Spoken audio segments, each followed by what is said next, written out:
Happy Life, chapter 141. Measure your emotions carefully. Pretentiousness is always unpleasant, just as unjustifiable aloofness is to blame for many problems in social relations. Pretentiousness is a behavioral disorder, just as aloofness is a symptom of insecurity. Analyze yourself lovingly and sincerely, looking to overcome the fears and anxieties responsible for your behavior. A calm attitude is a sign of self-realization, which you will achieve only through prayer, patience, and meditation. In doing so, emotional control is feasible. Okay, so Joanna here invites us to do an analysis, to meditate, and to pray when it comes to our emotional life.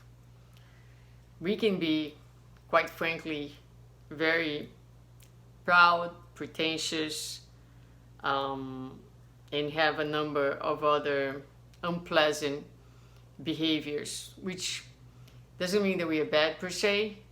It means that we're human. It means that we are protecting. It means that we are defending.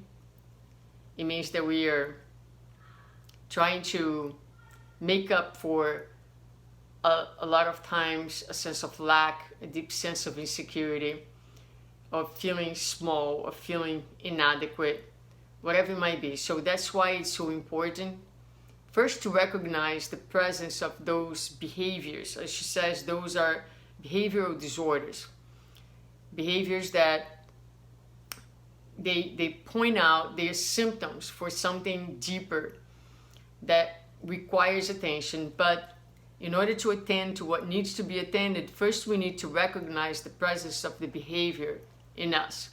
So watching our own behavior, how we are talking to people, how we are approaching people, what is the intent, what is driving us in the ways in which we are interacting and treating others. Are we aggressive? Are we hostile? Are we passive aggressive? A lot of times we are. We are aggressive in disguised ways where we miss it. We miss that we are being aggressive. We miss that we are being disrespectful. So it's important that we pay close attention to our own behavior. So when we are self-realized, when we are good, feeling good with ourselves, good within, when we are centered, we don't need any of those behaviors. We are calm. We are able to relate horizontally, no matter who it is, someone hierarchically in our society, below, above. It doesn't really matter. You treat every single human being exactly the same way because you are centered. You are in a place of abundance, and at the same time you know exactly what is your position in the universe, that you are not more important, not more special than anyone else. So when we are centered around that, we can be what Joanna says, we can have what Joanna says, which is the right attitude, which is a calm attitude. But in order to do that, we need to analyze ourselves lovingly and sincerely, which is very, very difficult, but possible. And the way to do it is, again, to observe, is to be conscientious, is to be present.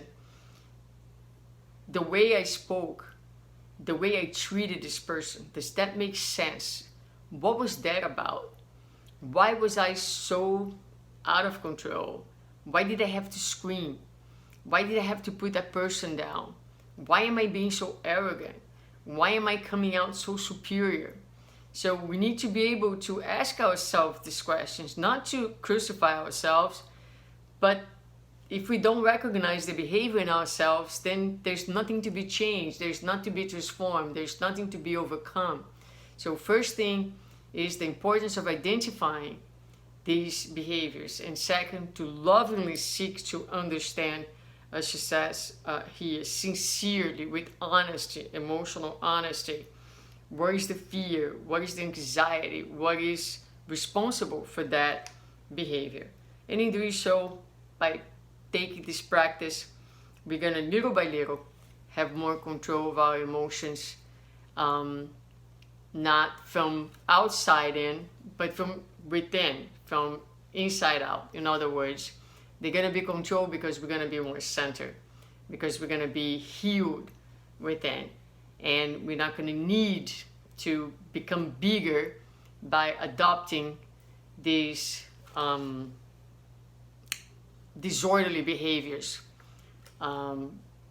We're going to have that sense of inner balance and inner peace that's going to come out in much more calmer and happier behaviors and attitudes towards others.